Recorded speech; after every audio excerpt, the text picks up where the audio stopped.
আপোনালোক সকলোৱে গম পায় এবাৰ মই ৰাসত মাজুলীত আছিলোঁ। মাজুলীৰ কিছুমান তিতা মিঠা অভিজ্ঞতা ভাবিলৈ এবাৰ শ্বেয়াৰ কৰোঁ। ৰাসত কি কি তিতা অভিজ্ঞতা আৰু কি কি মিঠা অভিজ্ঞতা লাভ কৰিলোঁ। সকলোৱে গম পাইছে মাজুলীৰ ইমান ডাঙৰ ৰাস মহোৎসৱ হয়। ভাল লগা কথাবোৰ হ'ল কি বাহিৰৰ পৰা অগণন মানুহে তাত ৰাস চাব গৈছে। অগণন মানুহে ট্ৰেফিক পুলিচ বহুত কম থকাৰ পাছতো কিন্তু তাত কোনো ধৰণৰ অপ্ৰীতিকৰ ঘটনা সংঘটিত হোৱা দেখা নগ'ল। কাৰোৰ এখন বাইক গাড়ী বা এটা সৰু বস্তু চুৰি হোৱাৰ ঘটনা সন্মুখলৈ নাহিল।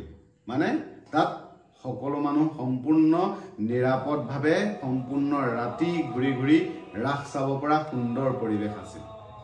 দ্বিতীয়তে ভাল লগা কথাটো হৈছে বাহিৰৰ পৰা অগণন মানুহে যে ৰাস চাবলৈ গৈছে, ৰাতি থাকিবলৈ যদি হোটেলো বিচাৰি পোৱা নাই, লজ বিচাৰি পোৱা নাই, কোনো মানুহ কিন্তু ফুটপাথত শুব লগা হোৱা নাই। কাৰণ কোনো মানুহ লঘোণে থাকিব লগা হোৱা নাই।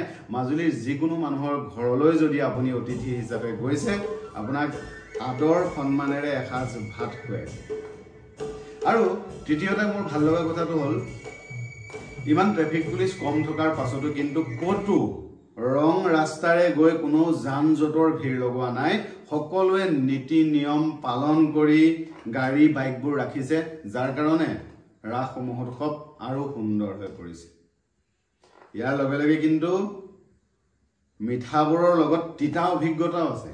তিতা অভিজ্ঞতাবোৰ হ'ল বাহিৰৰ পৰা অগণন ল'ৰা ছোৱালীয়ে মাজুলীত ৰাস চাব আহিছে।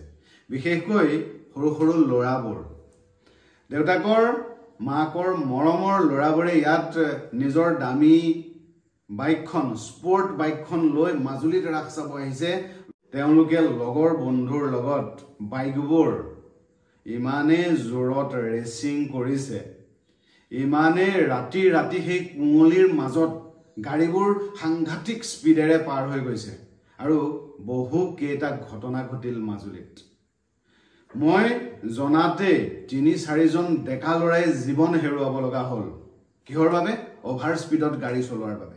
এই ল'ৰা ছোৱালীসকলক মাক দেউতাকে ৰাস চাবলৈ কিমান আগ্ৰহেৰে পঠাইছে। মাজুলীত আহি এক্সিডেণ্ট হ'বৰ কাৰণে নহয়। মই অভিভাৱকসকলক এই ভিডিঅ'টোৰ জৰিয়তে অনুৰোধ কৰিছোঁ, আপোনাৰ ল'ৰা ছোৱালীক আহিব লগা সময়ত যিকোনো জেগাত, মাজুলীতেই হওক বা বেলেগ জেগাতে হওক, ৰাস বা ফেষ্টিভেল বা কিবা উৎসৱ চাবলৈ যেতিয়া পঠাব, ঘৰত এবাৰ ভালদৰে বুজাই পঠাব। আৰু মই তোমালোকক ক'ব বিচাৰিছোঁ, যি আহি মাজুলীত এই স্পৰ্ট বাইকবোৰ লৈ লৈ সাংঘাতিক ধৰণে বাইক ৰেচিং কৰিছিলা, তোমালোকৰ লগৰ কেইজনমান ল'ৰা নাইকিয়া হ'ল ৰাস চাবলৈ আহি। ভগৱান শ্ৰীকৃষ্ণৰ আধ্যাত্মিকতাখিনি গ্ৰহণ কৰিবলৈহে আমি ৰাস চাব আহিছোঁ, বাইক এক্সিডেণ্ট কৰি জীৱন দিবৰ বাবে নহয়। এইটো অভিজ্ঞতা মোৰ বহুত বেয়া লাগিল। ৰাতি ৰাতি কুঁৱলীৰ মাজত হেলমেট নিপিন্ধাকে বাইকবোৰ লৈ লৈ এক উদণ্ড পৰিৱেশ। বাকী মাজুলী সকলোৰে মৰমৰ সকলো অভিজ্ঞতাই মিঠা আছিল, মাত্ৰ এই অভিজ্ঞতাটোৱেই তিতা আছিল। এইবাৰ ৰাসত আপুনি মাজুলীলৈ আহি কাৰ ঘৰত থাকিলে তেওঁৰ নামটো মেনশ্যন কৰি এটা কমেণ্ট লিখিবলৈ নাপাহৰিব।